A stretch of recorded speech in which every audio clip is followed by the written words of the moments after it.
வாளறிவன் ஜோதிட களஞ்சியம் நேயர்களுக்கு வணக்கங்களும் வாழ்த்துக்களும். இன்று நாம் பார்க்க இருப்பது இந்த ராசி சக்கரத்தை எப்படி அமைச்சாங்க அப்படின்றத பற்றி பார்ப்போம்.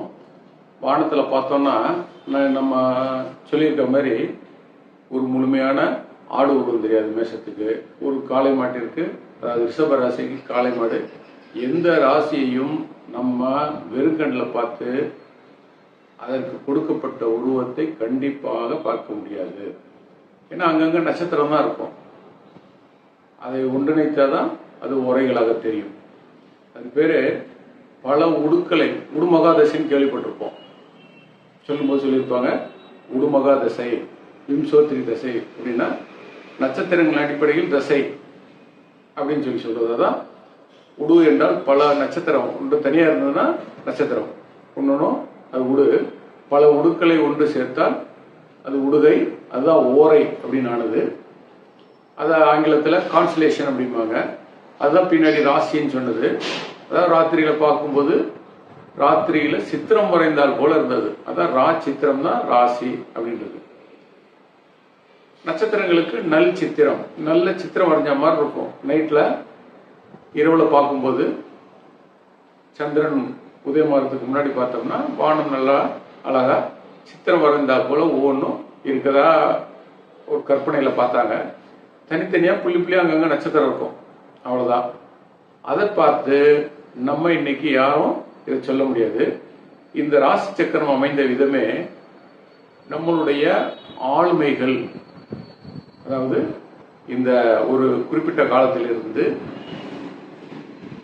குறிஞ்சி, முல்லை, மருதம், நெய்தல், பாலை அப்படின்னு வரக்கூடிய இந்த 5 திணைகள். இந்த திணைகள் என்றால் என்னன்னா, குறிஞ்சி திணை அப்படின்னா மக்கள் மலை முகடுகளில் வாழ்ந்த பொழுது, மலை மீது வசித்த பொழுது அவர்களுடைய வாழ்க்கை முறை எப்படி இருந்தது, அப்போ அவங்களுடைய கலாச்சாரம், பண்பாடு, உணவு பழக்க வழக்கம், போர் முறை இதெல்லாமே பற்றி படிப்பதுதான் திணை, குறிஞ்சி திணை அப்படின்றது. முல்லை திணை அப்படின்னா மக்கள் தொகை அதிகமாகவே மேலே வந்து உணவு பஞ்சம் வரவே கீழே மலை முகடுகளை விட்டு கீழே இறங்கி வராங்க. காடு சேர்ந்த பகுதி, இது முல்லை திணை. அடுத்தது உணவு பற்றாக்குறை வரும்பொழுது மனிதனுக்கு வந்து கொஞ்சம் சிந்திக்க ஆரம்பிக்கிறான், அறிவியலை வளர்த்துக்கிறான், காடுகளை அழித்து வயல்களை உருவாக்குறாங்க. மருதம் அப்படின்னா வயலும் வயல் சார்ந்த இடமும், விவசாய நிலங்களை உருவாக்கி விவசாய பொருட்களை மேம்படுத்துறாங்க, விளைச்சலை உண்டு பண்றாங்க. அப்போ வேளாண்மைன்னு சொல்லணும். கரெக்டா, விவசாயம் கூட சமஸ்கிருதம், வேளாண்மைன்னு தான் சொல்லணும். அப்போ இந்த வேளாண் குடிகளுக்கும் 5 பாண்டியத்தார் குடும்பத்திற்கும் மலை அதாவது மேற்கு தொடர்ச்சி மலையில ஆடு மாடு மேய்க்கிறவங்களுக்கு காடு இருந்தால் தான் அவங்களுடைய அதை சரியா பண்ண முடியும். அதாவது குறவர்கள் சொல்லுவாங்க, மலை மேலே இருக்கவங்கெல்லாம். அந்த 101 குறவர்களுக்கும் 5 பாண்டிய குடும்பத்தாருக்கும் நிகழ்ந்த போர் தான் மகாபாரத போர் அப்படிம்பாங்க. மா என்றால் பெரிய, பார் என்றால் உலகம், அதம் என்றால் அழிவு. மிகப்பெரிய உலக அழிவையே அன்றைக்கு சந்திச்சது அப்படின்றத சொல்றதாது. அப்பவே வெடிகுண்டு அணுகுண்டெல்லாம் தயாரிச்சதாக இன்றைக்கு ஆய்வாளர்கள் சொல்லிட்டு இருக்காங்க. அந்த பிரம்மாஸ்திரம் அப்படின்னு போட்டா அது போய் விழுந்த இடத்துல மிகப்பெரிய தீப்பிழப்பு உருவாவதாகவும், பல 100 பேர் இறந்து போவதாகவும், கடுமையான வெப்பமாகும், பச்சை மரங்களே எரியும், வாழை மரமே எரியும் அப்படின்றதெல்லாம் அதில் சொல்லப்பட்டிருக்கும். இது எங்க நடந்தது அப்படின்னா, இது திருநெல்வேலியில் இருக்க ஆதிச்சநல்லூர் அப்படின்ற இடத்துல நடந்தது. அதை பற்றி பின்னாடி பார்ப்போம். அடுத்ததாக இந்த வேளாண் பொருட்களை உலகம் முழுவதும் விற்பனைக்காக கொண்டு செல்வதுதான் நெய்தல், கடலும் கடல் சார்ந்த இடமும். அப்போ அதனுடைய அவங்களுடைய அறிவியல், பண்பாடு, வாழ்க்கை முறை, தத்துவங்கள், முன்னறிதல், கணிதம், கணக்கீடு, மொழி, உலகத்தில் போற எல்லாருக்கும் பேசணும் இல்லையா? அப்போ இதை பற்றி சொல்றதுதான் இந்த நெய்தல் பாலை. அடுத்ததாக நெய்தல் திணை. பாலைத்திணை என்பது மணலும் மணல் சார்ந்த இடமும் அப்படின்னு சொல்றது. அந்த அதாவது பின்னால வந்து இந்த யூதர்கள் தான் உலகத்தை ஆளுவாங்க. ஏன்னா ஜெருசலேம் வந்து மிகப்பெரிய பாலைவனம், அதுல இருக்கவங்க தான் இந்த உலகத்தை ஆட்சி செய்வாங்க அப்படின்றது இன்னைக்கு நம்ம இந்த 2000 ஆண்டுகளாக நம்முடைய இந்த தேசத்தை யூதர்கள் தான் மாற்று போர்வையில் ஆட்சி பண்ணிட்டு இருக்காங்க அப்படின்றதெல்லாம் முன்னாடியே தெரிஞ்சுதான் கொடுத்தாங்க. இந்த 5 திணைகளைத்தான் 4 யுகங்களாக மாற்றி சொல்லியிருக்காங்க. மலை கிரின்னா மலை, இப்போ கிரி யுகத்தை தான் கிரேதா யுகம் அப்படின்னாங்க. தரை யுகத்தை தான் திரேதா யுகம் அப்படின்னாங்க, அதான் முல்லைத்திணை. துவாபர யுகம் அப்படின்னா தோண 2, அப்போ மருதமும் நெய்தலும் கலந்தது ஒன்று சேர்ந்து துவாபர யுகம் அப்படின்ட்டாங்க. கலியுகத்தை தான், அதாவது பாலைத்திணை தான் கலியுகம்னு சொல்லியிருக்காங்க. இப்படி வரும்போது இந்த ராசிகளுக்கு எதன் அடிப்படையில் இந்த உருவத்தை வழங்கினார்கள் அப்படின்னு பார்க்கும்போது நம்முடைய ஆளுமைகள், அதை பற்றி தான் பார்க்குறோம்.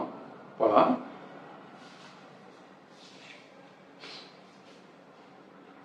3800 ஆண்டுகளுக்கு முன்னதாக பெருமாள் நம்ம இன்னைக்கு கும்பிட்டு இருக்கோம். திருமால் என்ப திருச்சி ஆட்சி செய்த மால் சித்தர், அவர் தான் முதல்ல இந்த ராசி சக்கரத்துக்கு உருவங்களை கொடுக்குறாரு. ஏன்னா அவர் தான் இந்த பஞ்சாங்கத்தை இன்னைக்கு இருக்கக்கூடிய நாம் உபயோகப்படுத்தக்கூடிய பஞ்சாங்கம், 4 நட்சத்திரம், திதி யோகம், கரணம், இத அவர் தான் வடிவமைக்கிறாரு. இப்போ முதல்ல செஞ்சது விடவைனா காளைன்னு பேரு.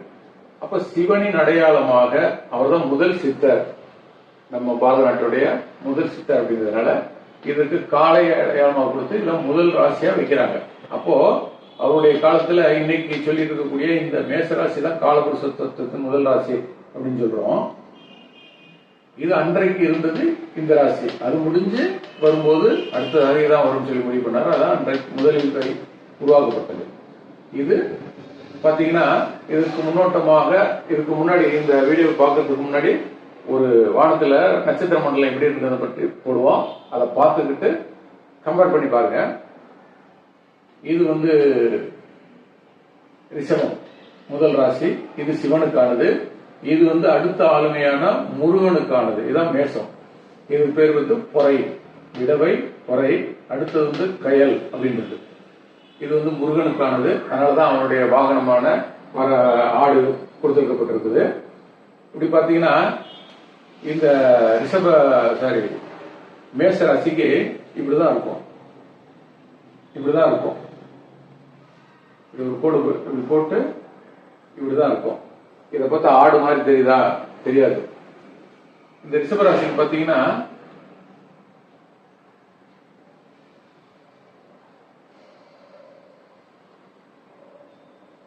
இதுதான் ரிஷபராசி. இதை பார்த்தா தெரியாது. அப்போ கொம்பாக முகமாக வச்சிருப்பாங்க. இதெல்லாம் இந்த காணொலியில வரும் பாருங்க. அடுத்ததாக கயல். இந்த கயல்ன்றது இரட்டை மீன் அப்படின்னா இது மீன் கிடையாது. இது சூரியனுக்கு பக்கத்தில் இருக்கக்கூடிய முதல் வட்டத்தில் 2வது வட்ட பாதையில் இருக்கக்கூடிய புதனும் சுக்கிரனும். இது மாஞ்சோலை அப்படின்னு ஒரு தெற்குல ஒரு ஊர் இருக்குது. அது பக்கத்துல ஒரு ஏரி இருக்குது. அந்த ஏரிக்குள்ள ஒரு அடி தண்ணியில இருந்து வானத்தை பார்த்து அங்கதான் பார்ப்பாங்க. அப்ப டெலஸ்கோப் எல்லாம் கிடையாது. அதுக்கடியிலும் பார்த்தா தான் கிளியரா தெரியும் அப்படின்னு சொல்லி நம்ம ஒரையூர் பாலையா சொல்லியிருப்பாரு. ஒரிசா பாலு, அவர் சொந்த ஊர் ஒரையூர். அவர் ஒரு காணொலியில சொல்லியிருப்பாரு. இப்ப இந்த ராவணன் இந்திரன் இரட்டை ஆளுமைகளுக்காக இது சொல்லப்பட்டது. அடுத்ததாக கும்பகர்ணனுக்காக இந்த குடம் என்ற இந்த ராசி அவருக்காக வடிவமைக்கப்பட்டது. அடுத்தது சுரவம் என்றால் சுறா, ஆமேடம், நண்டு கண்ணி, எருவு, சுறா, இவ்வைந்தில் கருணாக மீட்டிருக்க பூமேடை தினிலே பூவுலக வாழ்க்கை அப்படிம்பாங்க.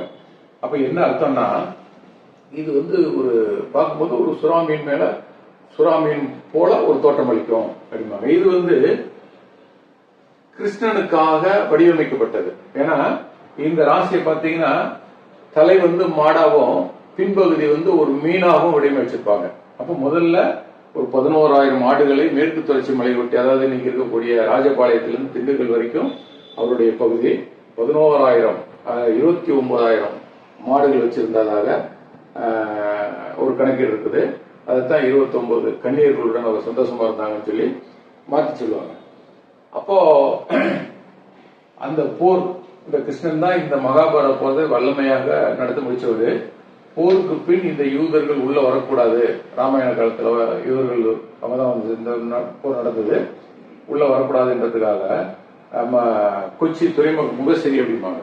முசிறின்றது ஆறு வந்து கடலை கலக்கக்கூடிய இடம். கொச்சின்ல வந்து அங்க அரண்மனை கட்டி அங்க இருக்காரு. அப்ப பாத்தீங்கன்னா கிருஷ்ணனுக்கு தென்னகத்துல ரெண்டு இடத்துல தான் கோயில் இருக்கும். ஒன்று வந்து ராஜபாளையம் ஸ்ரீவில்லிபுத்தூர்ல இருக்குது கிருஷ்ணன் கோயில், ஒரு சின்ன கோயில் இருக்குது. அடுத்ததாக பாத்தீங்கன்னா குருவாயூர்ல இருக்கும். இப்ப நிறைய பேருக்கு இந்த கிருஷ்ணனுக்கும் பெருமாளுக்குமே வித்தியாசம் தெரியாம போயிடுச்சு. கிருஷ்ணன் தான் புல்லாங்குழல் வச்சிருப்பாரு, மயில் இறகு மேல தலையில சூழி இருப்பாரு, மாடுகளோட இருப்பாரு. பெருமாள் என்பவர் சங்கு சக்கரம் இருக்கும், கருட வாகனம், இதெல்லாம் நிறைய பேருக்கு தெரியாது. இப்போ இந்த பின்னாளில் இந்த யூதர்கள் பாரதத்துக்குள்ள வரக்கூடாது கண்காணிக்கிறதுக்காகவும் எகிப்தில் உள்ள பிரமிடு கட்டுவதற்கு போய் பார்த்துட்டு வர்றதுக்காகவும் அந்த இடத்துல கொச்சின்ல அவர் அங்கிருந்து ஆட்சி பண்றாரு. அதற்கு தான் இந்த ஸ்லோகம். அடுத்தது சிலை. சிலை என்றால் வில் என்று பொருள். போர்க்கருவியில வில் என்று பொருள். இதுதான் வந்து அர்ஜுனனுக்காக சொல்லப்பட்டது. மனித தலையும் இடுப்புக்கு மேல குதிரையோட கழுத்து, அதாவது குதிரை உடம்பு கழுத்துல இருந்து மனுஷன் இருக்க மாதிரி இருக்கும். இது அர்ஜுனனுக்காக சொல்லப்பட்டது. தேல் என்பது பீமனுக்காக சொல்லப்பட்டது. ஏன்னா ஒரு முறை அவருக்கு வந்து விஷத்தை கொடுத்துருவாங்க. அப்ப கூட அவரோட பீமன் வந்து ஒரு மரணமடைய செய்ய முடியாது அப்படின்றனால அவருக்கு அந்த அர்ஜுனனுக்கு ஞாபகமாக உருவாக்கப்பட்ட பேர். இது துலாக்கோல், அதான் துளைன்னு சொல்றது. துலாக்கோல் வந்து சகாதேவன் எதிரியா இருந்தா கூட இந்த ஜோதிட சாஸ்திரத்தில் சரியா இருக்கணும் அப்படின்னு அவர் நினைச்சதுனால அவர் சரியா இருக்கணும், துலாக்கோல் போல சரி சமமா இருக்கணும் அப்படின்னு பார்த்ததுனால அவருக்காது. இது கன்னி என்பது திரௌபதி என்ற தரைப்பகுதி. அந்த கன்னி என்பது இதை பத்தின அடுத்த வீடியோவில் முழுமையா பார்க்கலாம். இது மடங்கள். மடங்கள் என்றால் சிறப்பு, அதாவது சிங்கம்னு பேரு, தனிச்சிங்கம், தனிச்சிறப்பு, அது பேர் மடங்கள். இதற்கு பெயர் அளவம். அளவம் என்றால் ஜோதிட கணித பயன்பாடு, கால்குலேஷன் பண்றது. இந்த சந்திரனை வச்சுதான் ஒரு நட்சத்திரத்தோட அளவை பாக்குறாங்க, 13.20. அப்புறம் சந்திரன் வந்து எந்த பூமியை சுத்தி வர்றதுனால இந்த ஒளிகளை வாங்கி டிரான்ஸ்பாண்டர் மாதிரி செயல்படுது, டிரான்ஸ்மிட்டர் மாதிரி செயல்படுது. நம்ம வீட்டில் இருக்கக்கூடிய பட்டி டிஷ் டிவிலாம் வச்சிருப்போம், மேல டிஷ் வச்சிருப்போம் இல்லைங்களா, அது மாதிரி இருக்கிறது. அதுக்காக தான் இந்த அளவீடு கணக்குகள் முறைகள் இருப்பதற்காக அதற்கு பேர் அளவம் அப்படின்னு பேரு. இது வந்து தர்மனுக்காக சொல்லப்பட்டது. இது வந்து நண்டு அப்படின்னு சொல்லியிருப்பாங்க. சந்திரனுக்காக சொல்லப்பட்டது. அளவம் என்றால் நண்டுன்னு ஒரு பேர் இருக்குது, கணக்கிடும் பேர் இருக்குது. இப்ப இந்த நண்டு பாத்தீங்கன்னா 2 கால் வச்சு ரொம்ப சிறப்பாக எதிரிகளை சமாளிச்சு வாழும். அப்பனா என்ன அர்த்தம்னா, இந்த நகுலன் ஒருத்தர் இருப்பார், அவர் வந்து 2 கையில வாள் வச்சு ரொம்ப வேகமா சண்டை போடக்கூடியவர். அப்படி 2 கையில வாள் வச்சு சுத்தும் போது மலை துளி கூட மேல உழுவாது அப்படின்னு சொல்லி வர்ணிச்சிருப்பாங்க. அவ்வளவு வேகமாக 2 கைகளிலும் வாளை வைத்து சுழற்றக்கூடிய வல்லமை படைத்தவர் நகுலன். ஆடவை அப்படின்னா 2 பெண் குழந்தைகள் இருக்க மாதிரி. இங்க வந்து அந்த நடராஜர் உருவம் தெரியும் வானத்துல, செல்லேரி மேப்ல பாத்தீங்கன்னா தெரியும். வானத்துல வந்து அங்கதான், இந்த இடத்துலதான் அந்த திருவாதிரை நட்சத்திரம் இருக்கும். ஆதி ஓரை, முதல்ல ஓரை வச்சுதான் காலத்தை கணிக்கிறாங்க. முதல்ல அந்த ஓரை, அதாவது பல உடுக்களை ஒன்று சேர்த்தால் ஓரை, முதலில் கணக்கெடுக்கப்பட்டது ஆதி. அதனாலதான் ஆதி ஓரை. பின்னாடியில் வந்து அதுக்கு ஒரு திரு என்ற அரைமொழி கொடுத்து திரு ஆதி ஓரை அப்படின்னு சொல்லி சிவன் அண்டமார மாதிரியும் 2 குழந்தைகள் இருப்பதாகவும் சொல்லியிருப்பாங்க. இது வந்து சகுனிக்காகவும் திருதராஷ்டிரனுக்காகவும் மகாபாரத போர் அப்படின்னு சொல்றதுக்காண்டி இந்த வரலாற்று கடத்தலாக இப்படியெல்லாம் ஆளுமைகள் நம்முடைய பாரத தேசத்துல வந்திருக்காங்க அப்படின்னு சொல்றதுக்காக, இந்த வரலாற்றை யாரும் மறந்துடக்கூடாது அப்படின்னு பதிவு பண்றதுக்காக, ஒருவேளை இது அழிக்கப்படலாம், கலியுகத்தில் அனைத்து மாற்றப்படலாம், ஓலைச்சுவடியில் இருக்கிறது எரிச்சிருவாங்க, வரலாற்றை அழிச்சிருவாங்க, கல்வெட்டுகளை கூட மறைச்சு அல்லது மாற்றி ஏதாவது செஞ்சிருவாங்க. ஆனால் வானத்தில் இருக்கக்கூடிய இந்த ஞாபக சின்னங்களை, அடையாள சின்னங்களை யாராலும் எப்பவும் மாற்ற முடியாது அப்படின்றதுக்காக தான் நான் சொன்ன இந்த மெத்தட்ல இந்த ராசி சக்கரம் அமைக்கப்பட்டது. இப்போ பார்த்தீங்கன்னா இது வைகாசி மாசம் பார்த்தீங்கன்னா தொடுவானத்துல இந்த ரிஷப ராசி தான் கீழே கொஞ்சம் கொஞ்சமா மேல வந்துகிட்டே இருக்கும். 2 மணி நேரம் வந்ததுக்கு அப்புறம் பாத்தீங்கன்னா மேச ராசி தான் வரும். ஏன்னா பூமி இப்படி சுத்துது, அதனாலதான் சூரியன் மேல இப்படி போற மாதிரி இருக்கும். பூமி இப்படி சுத்தும் போது மேல வர மாதிரி இருக்கும். சூரியன் அங்கேதான் இருக்குது, பூமி தான் இப்படி சுத்துது. அப்ப மேல வரக்கூடியது ரிஷப ராசி வந்தோடனே நம்ம நினைச்சுக்குவோம் அடுத்தது மிதுன ராசி வரும்னு. மிதுன ராசி போயிருச்சு, அப்புறம் தான் ரிஷப ராசி இருந்தது. அது கீழே மேசம் வரும், அது கீழே மீனம் வரும், கும்பம், மகரம் இப்படி வரும். இப்படிதான் சுத்திட்டு இருக்கோம். அந்த அடிப்படையில தான் இது லால்கதாப்பட்டு சொல்லக்கூடிய வட இந்திய முறைகளும் இப்படிதான் போட்டிருப்பாங்க. ராசி 1, 2 இப்படிதான் இருக்கும். அதோடைய மெத்தட் இப்படி போட்டிருப்பாங்க.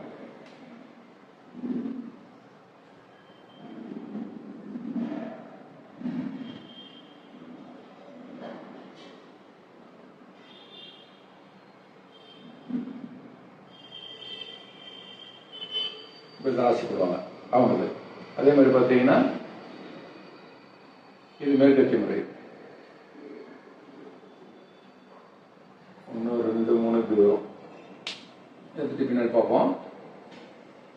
அப்ப இந்த அமைப்புல தான் இந்த ஆளுமைகளை சிவன், முருகன், ராவணேந்திரன், கும்பகர்ணன், கிருஷ்ணன்,